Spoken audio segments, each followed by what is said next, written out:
گرنگترین باندور اویا کو ام دبینن ji pêşwaziya baskên beşdar di pêşangehan de.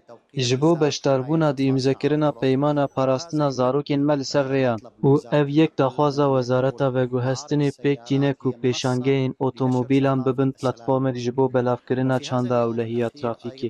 Di vê roja dawî de jî em bûn şahidê îmzekirina peymanekê di navbera çar kompanyayên veguhestinên li Sûriyê de.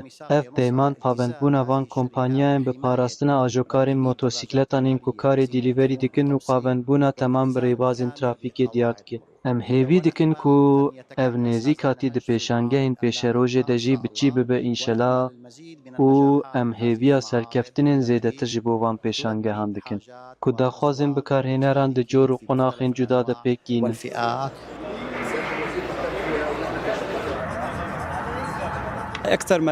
Tiştê herî zêde bala min kişand ew e ku Wezareta Veguhestinê û birayê min Wezîrê Veguhestinê ji vê derfeta balkêşiyê ya ku pêşangeh dike ji bo hişyariya ewlehiya trafîkê sûd wergirtin. Min kembera ewlehiyê ceriband, girêdana kembera ewlehiyê gelek hêsana, tenê mirov kemberê girê dide. Lê dema em diceribînin, em vê ceribandinê dikin, em dizanin ku eger em kembera ewlehiyê girê nedin dibe ku zerer gelek û gelek bilind be. Loma em silavê li birayên di Wezareta Veguhestinê de dikin ku bi rastî ji vê rûberê ji bo hişyarkirinê sûd wergirtine. Her wiha me ceribandina vî are ji bo zarokan bi ceribandinek elektronîkî ya nûjen ceriband.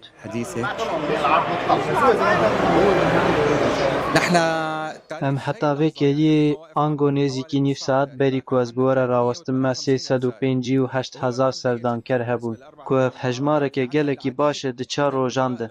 Di pêşangehê de me gelek rêveberên herêmî yên girîngtirîn markeyên bazirganî dîtin ku ji derveyî Sûriyê hatibûn. Serdana pêşangehê kirin û ew rêxistin û asta kompanyayên pêşander û çawaniya pêşandan û çawaniya serdankeran dîtin. Da ku amadekariyan ji bo beşdarbûna dixula Motor Show 2027 de bikin bi îzna Xwedê. û ji bo rastgotinê gelek peyman hene ku di pêşangehê de li derve tên girêdan. Ango gelek ji pêşanderên beşdar di navbera xwe de peyman çêkirin. Wek mînak davînkirina rûn ji bo navendên xizmetguzariyê, an berevajî û xizmet ji bo kompanyayên mezin ên otomobîlan û wekoletên mezin. An garantî û davînkirin ji bo gelek berhemên ku di nav pêşangehê de hebûn.